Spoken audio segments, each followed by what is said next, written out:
Episode. We are talking everything E3. Ryan, I guess we could just jump right back into it. I mean, the E3 pressers. I mean, what do you think of Microsoft? Yeah, I thought that Microsoft had a solid showing. They basically just kind of took the Sony approach and showed up and showed a bunch of trailers. A lot of trailers and no gameplay, though. Yeah, that would seem to be the A reoccurring theme. Yeah, E3.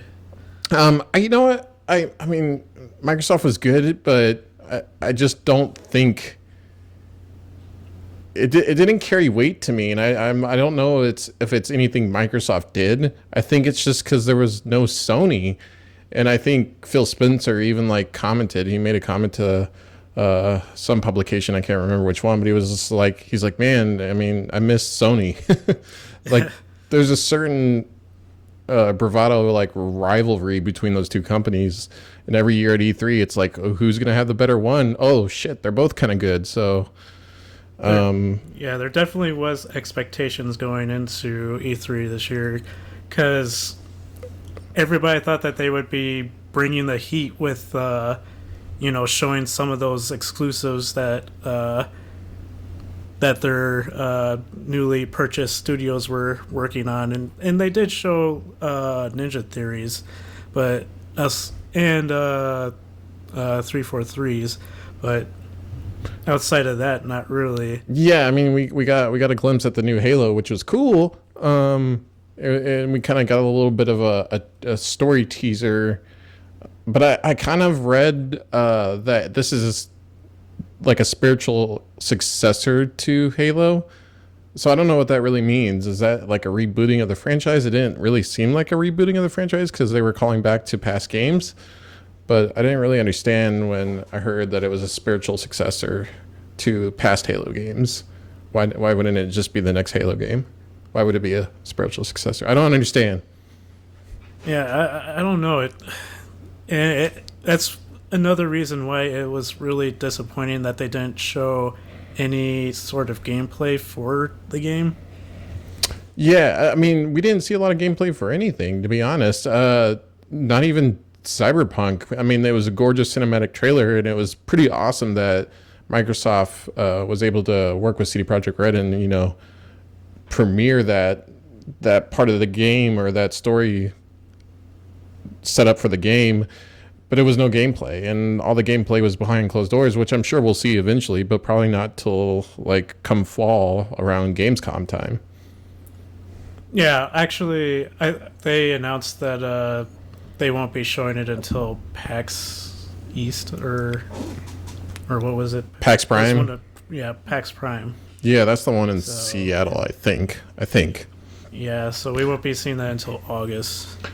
Yeah, well, I mean, it's not the end of the world, but I don't know, this whole, Microsoft's not alone, and like I said, I don't think it's anything Microsoft did, because they put on a really damn good show. I mean, they had Keanu Reeves for fuck's sake. They literally had him come. Yeah, they had him come out. That was the one big excitement moment in all of E3. There is no other moment outside of that really where you were shocked. You were like, oh shit. You're like, whoa. And then you find out that Keanu's actually been a part of this thing for a while now. He's actually a major part of the game. Yeah. At least what I read, I don't know if you looked up into it at all, but he's going to be almost like a ghost in the shell inside your head. It's like he's not actually physically in the world. He's like an apparition digitally imprinted in your mind, and he basically walks you through the whole game and progresses the story with you, and that's just cool. I will admit that when they showed that, I immediately thought that that they basically just took out what was the character's name? He ended up dying in the trailer. Oh yeah, I know who you're talking about. I can't name him. He was one of the fixers. I know what they're called. Yeah, that moment. I thought that they were taking him out of the game just so that they could put Keanu in there, but No, he's been part of this for like a while now. That was their whole plan. See, And I caught on early that like something wasn't right because if you go back and watch the trailer, when the character opens his eyes and he's like in that dump and Keanu is over him, Keanu glitches like a hologram. He glitches for just like a split second, and then he's like, "Come on, get up!" And it's like why he didn't use his hands to help him up. oh, I didn't notice the glitch. Yeah, yeah. Go back and watch it. Like he like it's like you blink and you'll miss it. Nice. Nice. But yeah.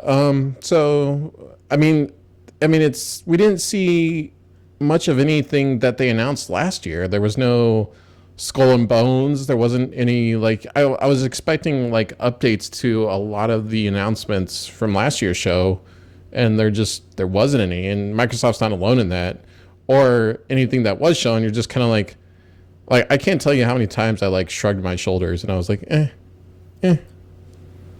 Well, I think the reason why that they didn't like touch on the stuff that they covered last year is because of the fact that they had so many trailers to show off. I don't. I just would have preferred gameplay. I would have preferred. I don't know. This whole year's E3 was kind of a little messed up, just because with Sony backing out and some other ones coming in, and then filling that space. And I read online, saw from numerous people on Twitter and a couple of articles that the show floor was kind of dead this year. Yeah, and I actually listed that as one of my surprises about E3 this year. I mean, I kind of half expected it, to be honest. I mean, one of the biggest players backs out. Nintendo does their direct feed, which is just conveniently during E3 time. It's not like they need E3 to do that. And then, we had Bethesda and then Ubisoft. Oh man, those two conferences. Yeah, speaking of that, what did you think of Bethesda's? So, fully admit, I wasn't able to watch Bethesda's when it was live, but I did get a recap. A whole lot of disappointment, kind of. There was like almost nothing announced that I was really looking forward to. So, like Starfield or Elder Scrolls 6, like some of the big names that Bethesda teased last year, and then we didn't get any updates. And then they finally they go in and like, yeah, we kind of messed up with Fallout 76, so we're actually putting NPCs in the game. Putting a storyline. And I think Jim Sterling said it best. He was like, thanks for doing the bare fucking minimum. Yeah. Like and can we just make a note, like, how annoying that one heckler was in that? Oh yeah. It's like after like the success of the Keanu one, Jim Sterling actually touches on this. He's like, it gave everybody like, oh well, now we got to be like funny and quippy and try to go viral like that one guy. Maybe we'll get free stuff too. And by free stuff, we're referring to that CD Projekt Red actually is going to gift a copy of the game to the guy that told Keanu Reeves he was beautiful. So you just can't recreate that, and it's like, okay, and they did throughout the like entire press conference. Well, yeah, that and all the other press conferences. Like, I don't know if you remember watching like Square-Enix's or Boobies, people were just yelling and just like randomly. Now, like half of me wants to say that's like the people that Ubisoft like hires to come and sit in the front and get hyped about the stuff that nobody's hyped about. I think legitimately Bethesda planted some people into that audience. Oh, definitely. Bethesda and Ubi in theirs. We'll get to their conference in a minute. Oh man, will we get to theirs? But I feel you. Like there wasn't a whole lot of like stuff. I was like, man, cool. Like I'm excited, and not as much. At least I didn't get to see any during the show. I actually had to go out and seek this information out in a lot of the recaps. I don't feel like a whole lot of indie games were showcased this year.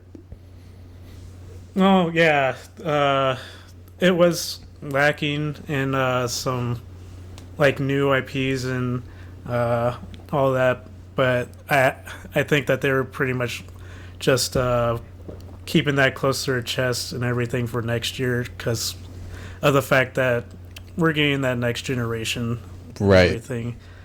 I did like a few of the things that Bethesda had. I think that half of their conference was a little weak and half of their conference was strong.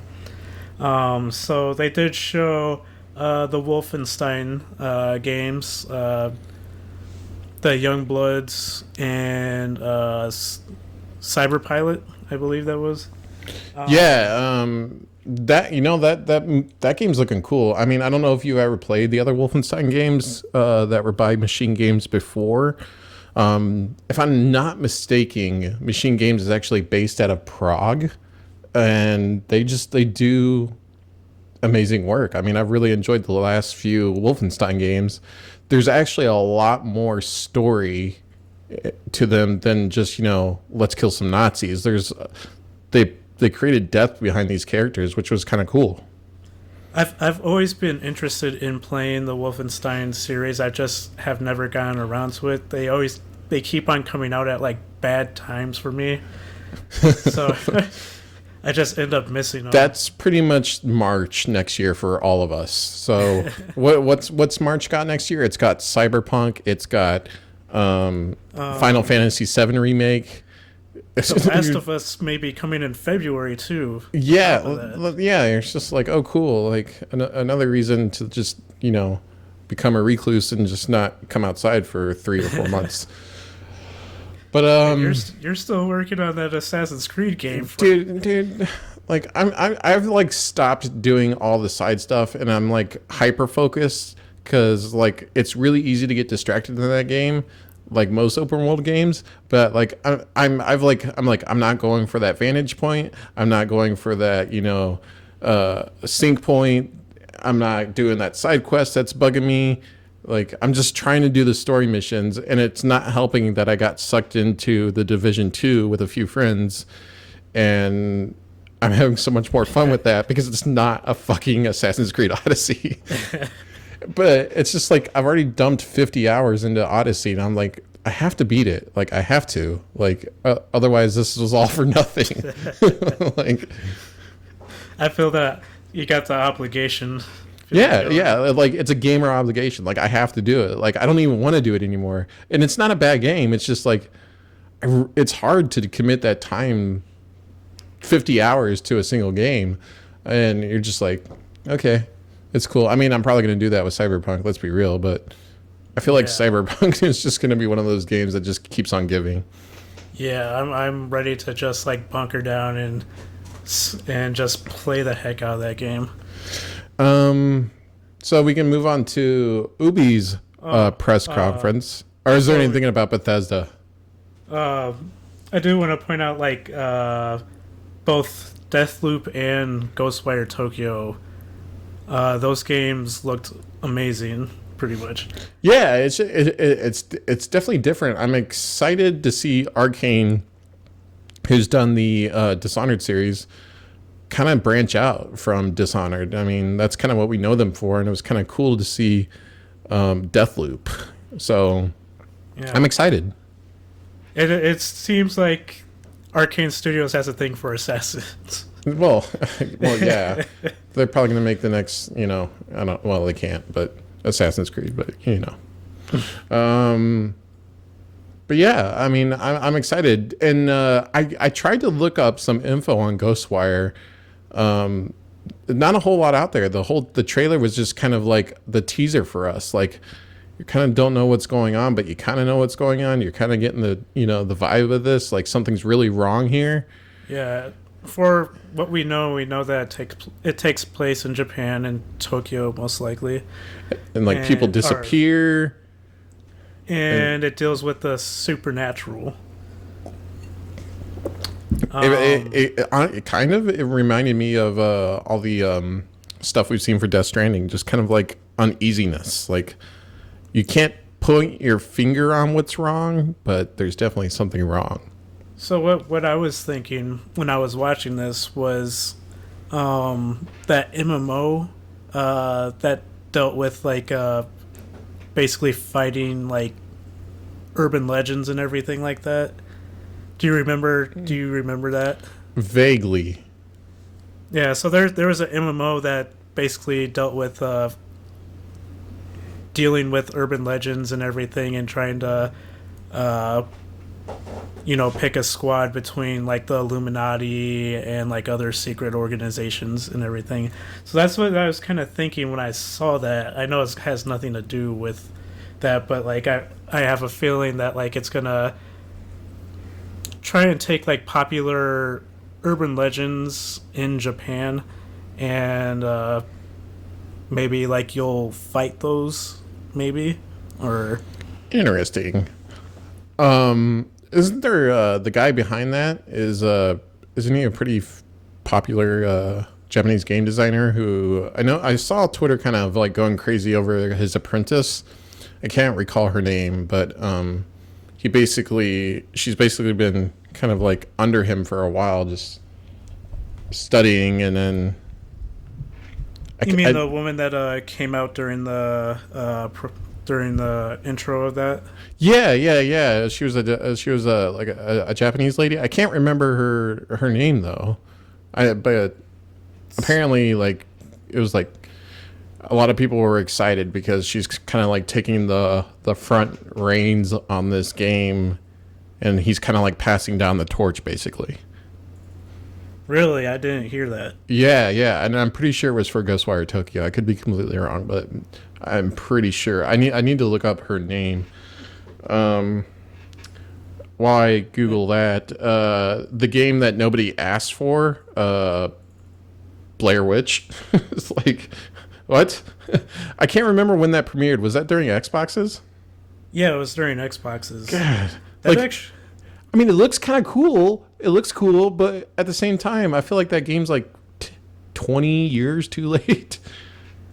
That, in my opinion, like I feel like it doesn't have to hit like a specific time period or anything like that, because like it's just everybody knows what the Blair Witch is and everything. So, the name still holds weight and everything. Okay, so no, I agree with you. But while I got it in my head before I forget, so Ghostwire Tokyo is being developed by Tango Gameworks, who is led by legendary developer Shinji Mikami, and then his apprentice was Akumi Nakamura, and she's now the director for Ghostwire Tokyo. So he's kind of like passing down the torch of all his experience down to Akumi. And yeah, like trying to see what else Shinji has done where we would know him from. Interesting. Yeah, Shinji Mikami. But on your point of Blair Witch, no, I love a good horror game. Like Blair Witch is cool, and that one actually looked cool. I mean, that was one of the few ones I think we actually might have seen actual gameplay or stylized gameplay, maybe. Yeah, I think they didn't show any like actual gameplay. They just showed like what it may look like.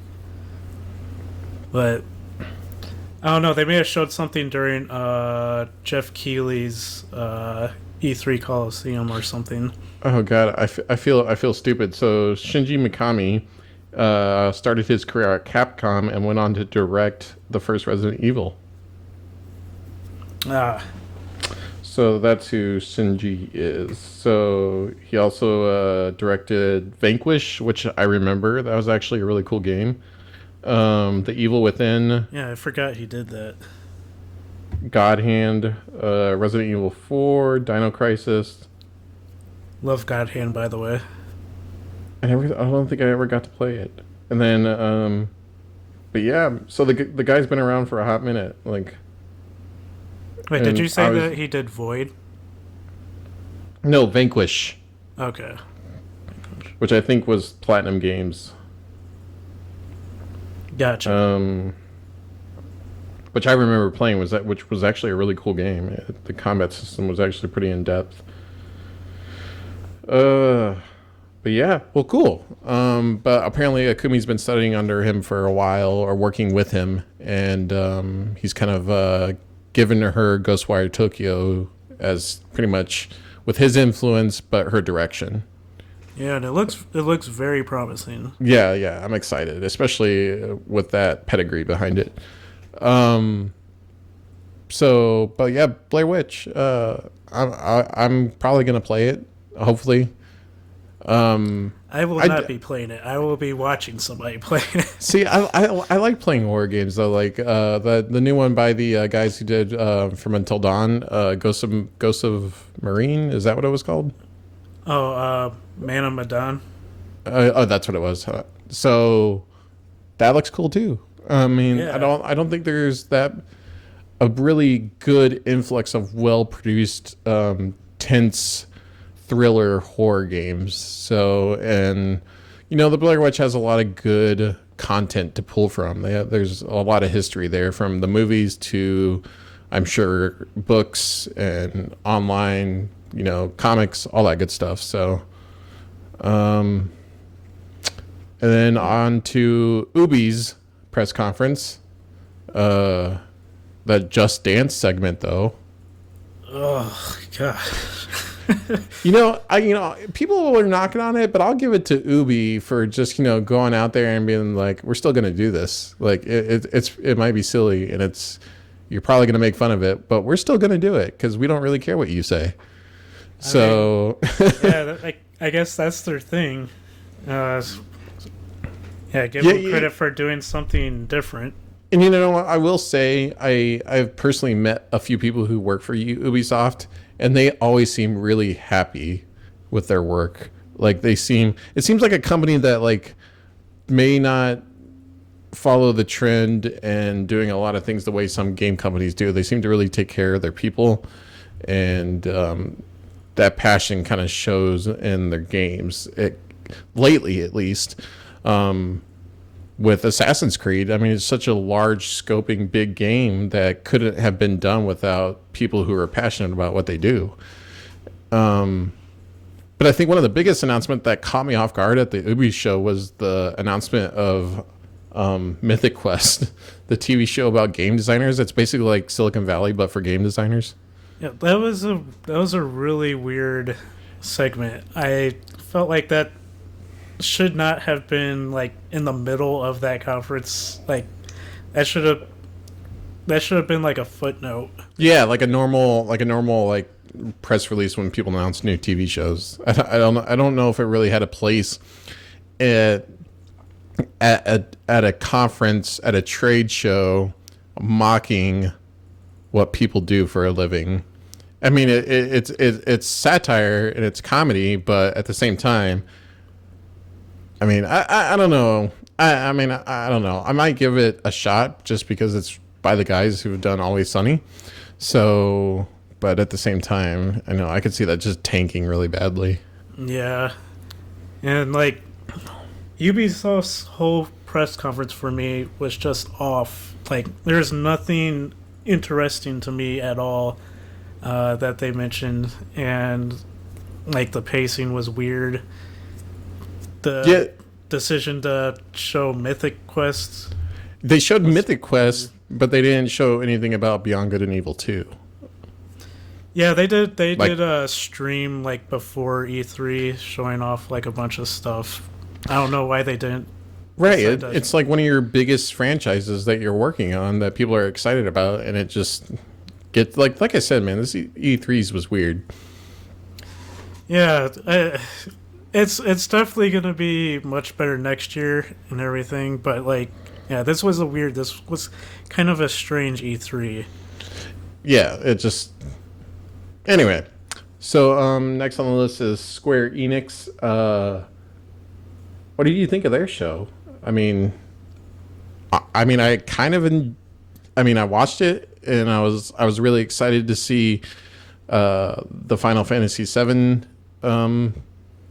gameplay, and then the release date of when we're going to get it, and some of the other stuff. But they kind of dumped on the Avengers franchise, in my opinion.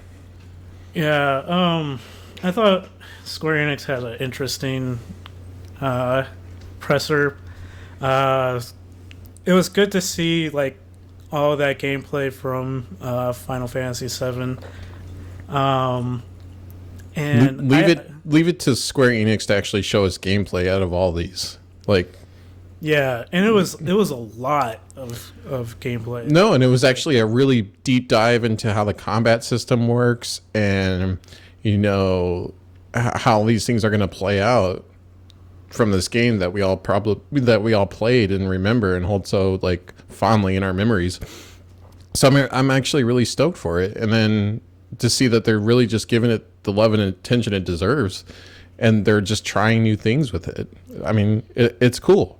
Yeah, I'm really interested to see like what they have added to this game to make it so big, because this game's going to be like on like each episode that they're going to put out is going to be like full on like games. Yeah, like a good hefty RPG sized game. But they haven't announced how many episodes they plan to do. I mean, for all we know, we could get 2 episodes when the game's completed. Yeah, that's true. It's we'll have to like keep an ear to see like what they plan on doing with that. And I know they announced some other stuff, but a lot of it, while cool, just didn't really hold my interest. And then the next big thing that I was excited about was finally getting a look at the Avengers game that Crystal Dynamics is working on, along with a few other studios under Square Enix.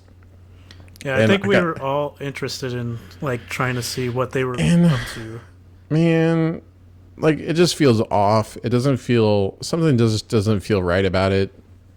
And I hate saying that because I think, I really like Crystal Dynamics. I mean, I've really enjoyed the Tomb Raider games that they've put out, and they have a really cool franchise to work with. But I think the problem is that I was talking with somebody else, and they made a good point. Like, we've been growing up with the Marvel Cinematic Universe for almost, if not 10 years now. Like, these characters are kind of ingrained into our minds on how they are, what they look like, how they act, how they sound.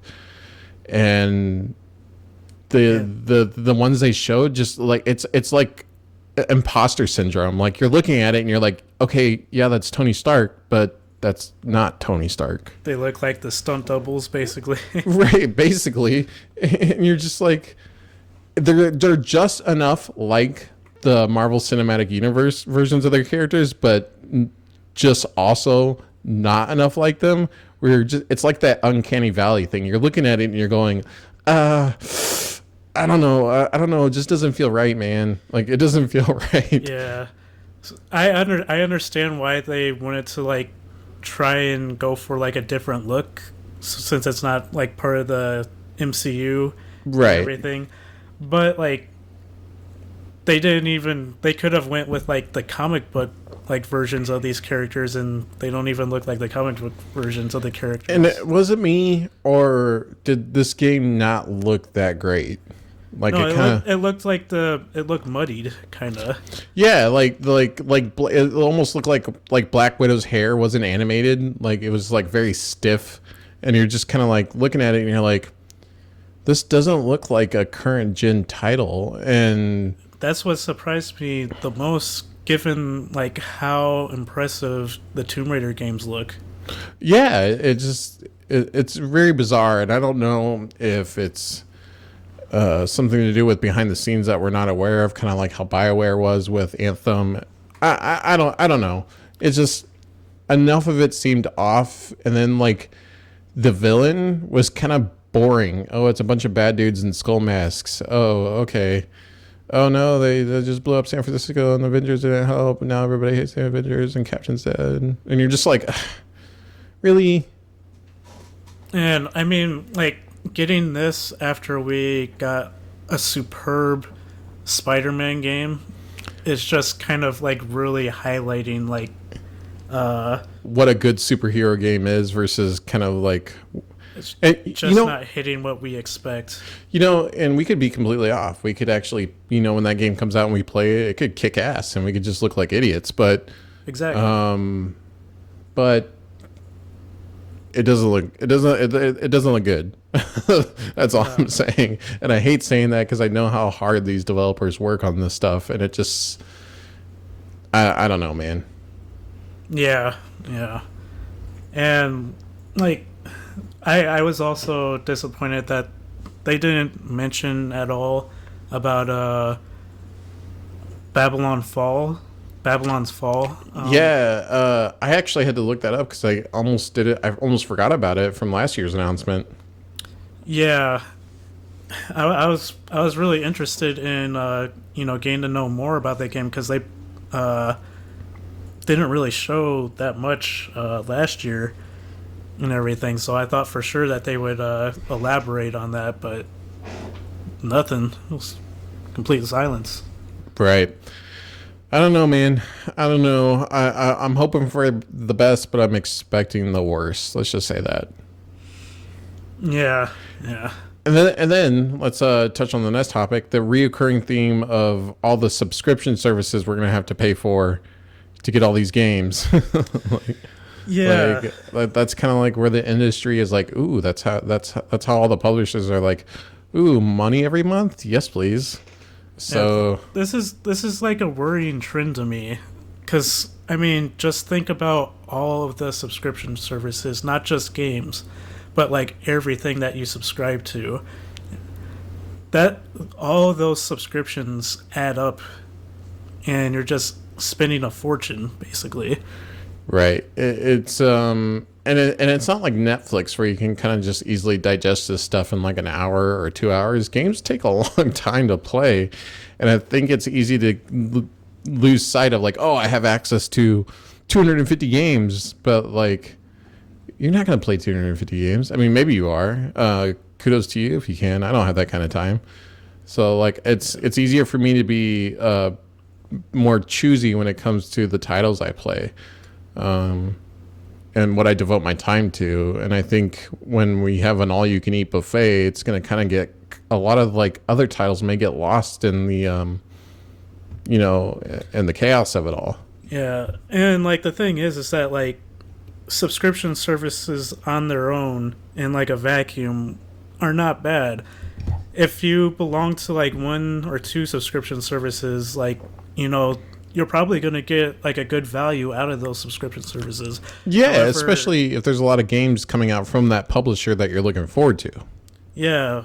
However, if you belong to like a ton of them and everything, like that value keeps on going down the more and more subscription services you subscribe to.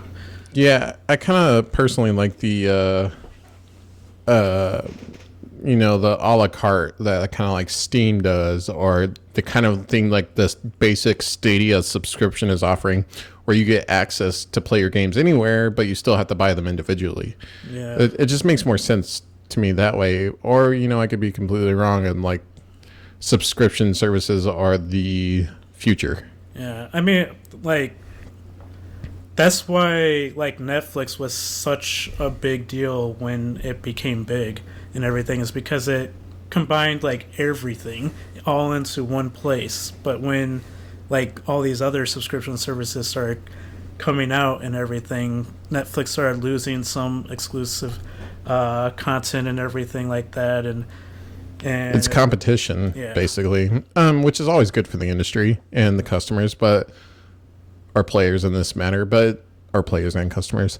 But at the same time, like you said, man, like the more you subscribe, the value goes down. Like, okay, yeah, Microsoft is giving me access to 250 titles, and I get all the new releases, which is kind of cool. I'm not gonna lie. $10 a month or whatever it is, and I get to play Gears 5 when it comes out. A game I probably wasn't gonna buy, but if I'm paying $10 a month for it, maybe I'll try. And then Halo, and then all these other games coming out, and then Ubi with their big open games, they're offering the service now too for PC gamers. And like big games like the Division 2 and Assassin's Creed and Watch Dogs. Yeah. Yeah. Speaking of games, what were your? It may not have to be a game, but what were your 5 favorite announcements at E3? Just kind of go through them. So my favorite announcements were Keanu Reeves, of course. Right, because that's America's sweetheart. This is a national treasure. And then number 2, Deathloop. Okay. Number 3, Ghostwire Tokyo. Okay. Number 4, Blair Witch. Again, I don't plan on playing it, but I'm excited to watch somebody else play it. And then my number 5 was an indie game called 12 Minutes. Yeah, I remember that. It looked cool. It definitely looked different. And that's the kind of stuff that I was excited to see at E3. You remember last year when we first saw the indie spotlights for like After Party and all those other small games that you're just like, oh, these look really cool, or like Sea of Solitude. Like, yeah, I definitely make it a point to check out what indies were shown off at E3 because they sometimes get buried underneath all the other news. Right. Yeah, and I still don't feel like there was that many announcements this year. Like if there was, it was all on the show floor, and it wasn't at many conferences or, reported on that much. Yeah, I do want to point out like one indie that like I felt should get some attention. It's a game called Chris Tales. There's a demo out right now on Steam that you can play, and it has beautiful artwork and animation. And what's it called? Chris Tales. It's CRIS space Tales TALES. Oh, nice. I'll have to check that out. Yeah, it's a really interesting game. Right. Yeah, I'll have to check it out, and I'm actually looking forward to 12 Minutes too. I might actually play Blair Witch. Or what we could do? We could have me play Blair Witch and just you just get the crap scared out of you as I play Blair Witch. And then me probably too, because I don't do well in those situations, but I like putting myself in those situations. I'm done. My favorite announcements were Devolver Digital's entire presser. To be honest, I don't know if you watched it, but it was batshit crazy.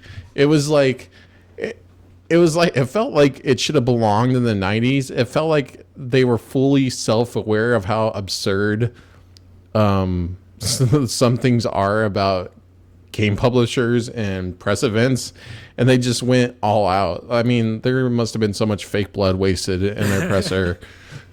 Like, like this year they went after the directs, Nintendo directs. Yeah, you don't see that sort of thing much anymore, and it was kind of like a nice refresher. I don't know what makes these things so fun sometimes. So I really liked their whole press conference. I'm stoked for Doom Eternal. We saw more of that, and that just gets me excited just because I'm a big fan of the first and the music behind it, the gameplay behind it, and just you don't get a whole lot of games like that anymore that are just so well made in that kind of style, that kind of like run and gun shoot 'em up style. They're either too boring or too bland. I think Doom finds that nice middle ground. Did you see that they were playing that on the Project X Cloud? Yeah, that, and I saw somebody said they tried it out on Stadia, and they could not even, like, if you didn't tell them it was playing on Stadia, they wouldn't have never known. And you're talking about a game that needs like fast reaction times, where 60 frames a second is a must. Like, that's pretty impressive. Yeah, although it was like a sterile environment for the test, it still impresses me because there's still like a ton of people in that convention hall, all using the Wi-Fi at the same time. At the same time, I mean. Did I say tame? Tame. It's like time, but different. But yeah. It's impressive. It's super impressive. Yeah. Like I'm excited to try that stuff out in the real world. Like, I might sign up for Stadia. I don't know if I'm gonna get like the pro membership and all that stuff, but I might try the $10 a month just to try it, like try it out, buy some cheap game and see how well my Midwestern internet deals with that. So something else I was excited about naturally was Cyberpunk. Really stoked for that. Obviously, they kind of showed us more of the world, even though it wasn't gameplay. It still got me excited, and I can't wait for more. I was also excited for Watch Dogs Legions. I did not expect to like that game as much as I saw of it. After when Ubisoft was showing it off, and I was like, okay, yeah, I can play any character. This is great. I'm never going to get attached to anybody. And then you're like, oh, crap, I can play some like old World War II grandma who knows how to hack and like do all these cool things in this like oppressed post-Brexit, UK. It looked cool. It looked cool, and I think they're just getting better and better at making those big open world games, like as evidence in the Assassin's Creed Odyssey and the one before that. I think that the setting they decided to go with this time like really suits this particular version, because it's kind of like almost like a V for Vendetta kind of environment that they're in. And it's politically relevant. Like there's a whole lot with Brexit going on right now, and the politics in the UK, and I think it kind of touches on those, and I think it just looks cool. I mean, it's very ambitious in what the developers are saying is possible. Every NPC is voiced. Every NPC has their own story. I mean, that sounds like a shitload of work, man. Yeah. That sounds crazy. And my last the thing I was excited about was a little game called Skatebird, which is an indie game, and you're basically like this chubby little parakeet riding a skateboard, like a mini skateboard. So basically picture Tony Hawk, and you're just a little bird just trying to do his best and do some sweet tricks. And I think it's indie. I think it's really, really indie. I think it's made by like a couple people, or maybe just one person, or maybe a small team. But if you have to watch the trailer, it like blew up on Twitter. People were like, "This is the best thing out of E3 by far this year." So yeah, if you haven't seen Skatebird, go check it out. I do have a honorable mention. Okay. That I'd like to say, Control. It wasn't announced or anything. I don't think it was at any of the events. However, it was present at E3, and I've heard some really good things about the demo that they showed off this year. Yeah, I caught some glimpses of it. It looks cool, man. I'm really excited to see kind of Remedy return to form after the last one. What was the last one called? Quantum Break. Quantum Break, that's what it was. So I'm excited. I honestly thought, that reminds me of this. When we were watching the Blair Witch trailer before we knew it was Blair Witch, I was like, oh, shut up. This is another Alan Wake game. Like, I was so stoked. And then Blair Witch popped up on the screen, and then I'm like, what the fuck? So I thought it was like a new Alan Wake game, and I got really excited. So on that note, what kind of disappointed you? So I had a few disappointments. One of those being all of Ubisoft's event. Like the entire thing, the whole thing, just Ubisoft as a whole. Yeah, that conference really did nothing for me. And then the severe lack of gameplay, like that was just obviously present throughout all of E3, like almost like all the developers were avoiding trying to make any kind of... I think it's just because this is a weird E3. Not only did Sony dip out, but on top of that, we're kind of in this weird period where we're kind of in between console cycles, and I feel like a lot of games are being worked on right now. We just don't know about them. Like we don't know what the developers of I can't think of their name. I'm blanking. Thinking of Rocksteady. No, not Rock. Yeah, well, yeah, that too. Rocksteady, but Horizon Zero Dawn. Oh, Guerrilla Those Games. guys, Guerrilla Games. That's what it is. Yeah, thank you. Those guys are working on stuff. They have to be. Yeah. And we're probably going to hear all about it when these new consoles get announced. I know Project Scarlet kind of got announced, but I feel like it was a soft announcement. It was more like, here's what we're working on. This is what we're trying to do. Halo's a release title. Like, aren't you excited? And we're like, well, we'll be more excited when you show us more. Yeah, they basically just said a lot of the things that Sony said for the PS5. Right. Yeah, so I think next year's E3 is going to come out swinging, though. I think people are going to be like, both these companies are going to have big press conferences because they're going to be showing off new consoles. And with new consoles comes system sellers, and they're going to be showing off new games. So, yeah, I think this was just like a gap year, a stop year for E3 in the entertainment industry and games in general.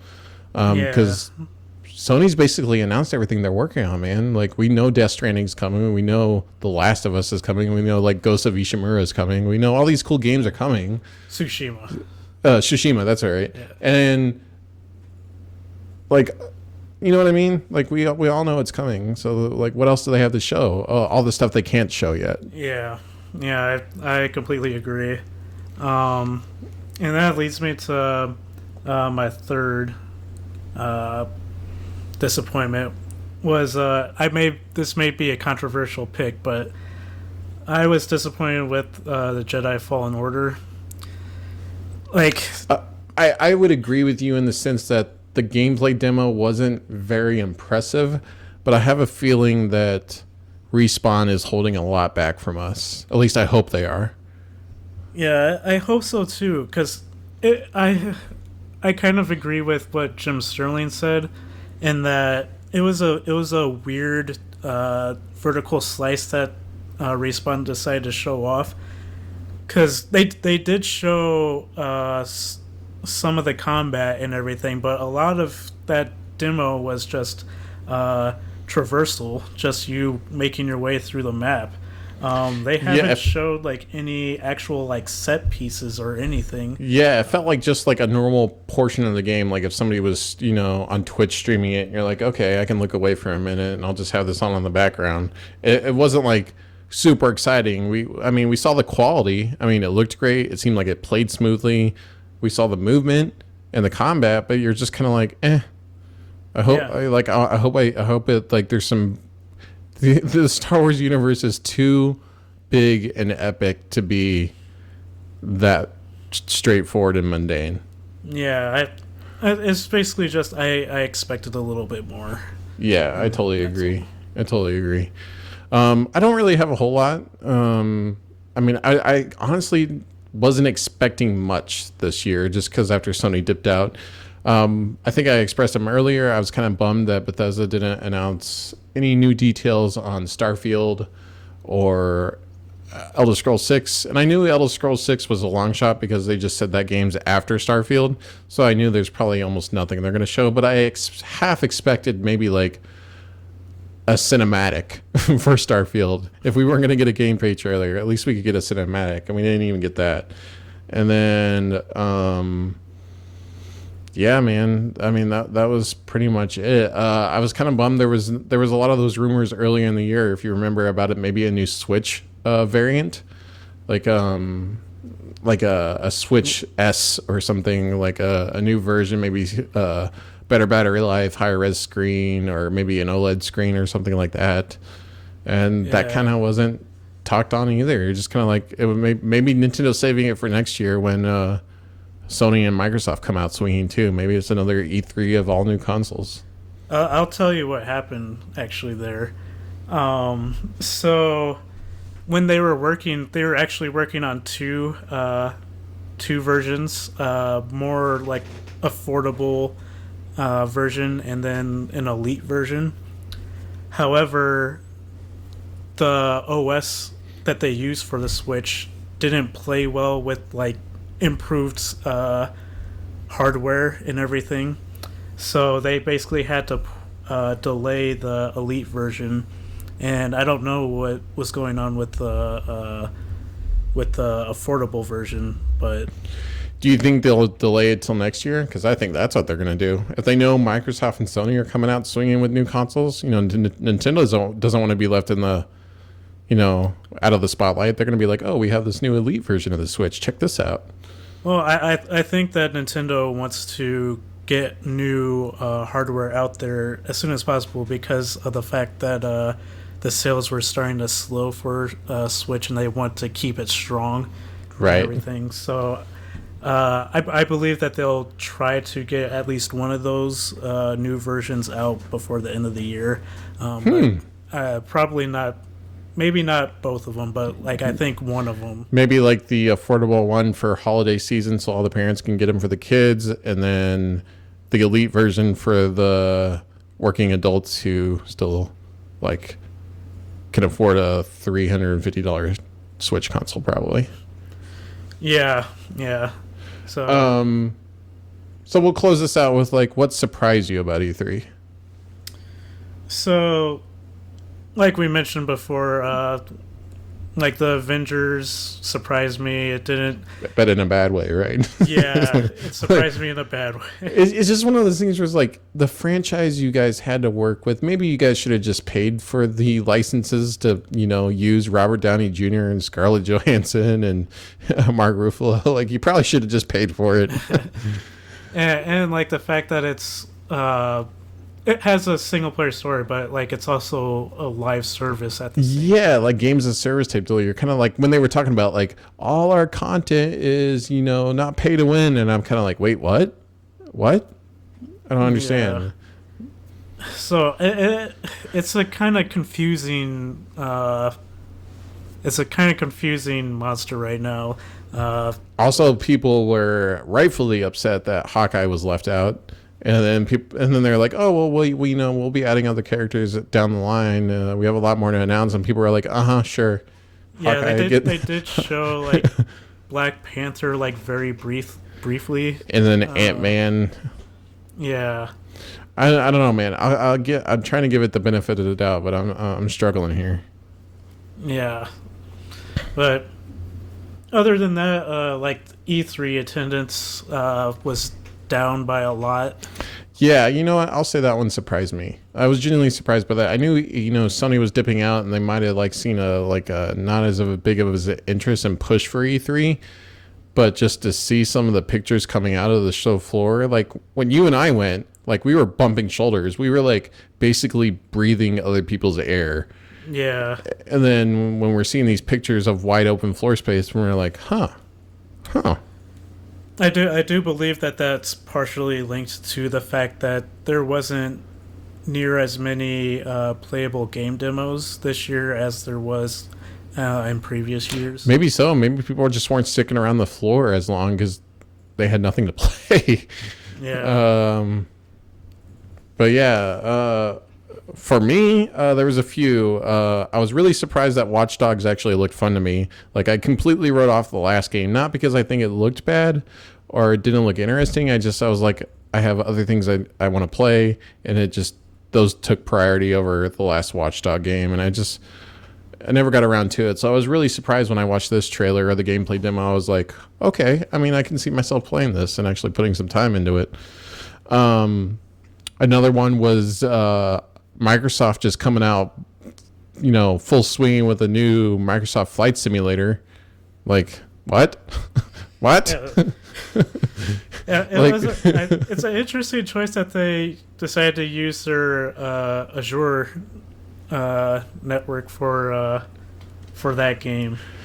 But on top of that, Microsoft Flight Simulator is a relic of the 90s. That's, PC gaming, was starting to take off with games like StarCraft and Command and Conquer and all these games. And then Microsoft Flight Simulator comes out, and it's pretty popular too, but it kind of died off for a while. I think the last one was my Flight Simulator 10, and it came out in 2001 or something, 2000 or 2001.